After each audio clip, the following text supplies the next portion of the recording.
Ninapokimbia wewe wanipokea, ninapochoka unanibeba. Hakika hakuna Mungu kama wewe, wewe ni Mwokozi wa milele.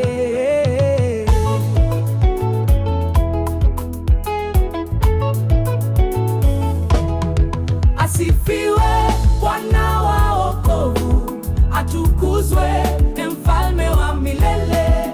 Ninakushukuru kwa wokovu, haleluya kwa mwana kondoo wa Mungu.